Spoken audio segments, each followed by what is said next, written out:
Alam mo ba na ang minimum short video duration dito kay Reels ay 3 segundo at ang maximum naman nito ay 90 seconds. Kaya nga sinasabi ng mga digital creator na tapusin muna natin ang pagpapanood bago tayo mag-comment at mag-react. Bakit nga ba sinasabi nila yan?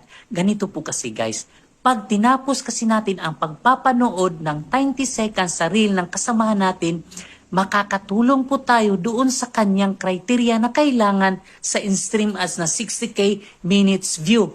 At yun din ang gagawin nila sa atin. Nagets nyo ba? Ikaw itong tinatamad, corny na, napaka-boring, ano ba itong pinapanood ko? Hindi mo tinatapos o ini-skip mo agad. Guys, tulong po natin yan sa kanila kahit nasasabihin natin, hindi naman natin sure kung ginagawa din nila sa atin yan.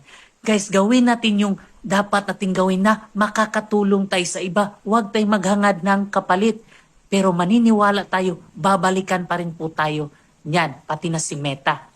Kaya kung payo ko sa'yo, kung ayaw mo talagang tapusin, tinatamad ka, at least yung 3 segundo, panoorin mo para makatulong ka sa kanya, magiging organic view yung pagpapanood mo ng 3 segundo, papasok yan doon sa dashboard niya na 3 seconds view. Okay? Pwede nyo itong i-share guys. Pwede nyo din akong i-follow. Salamat!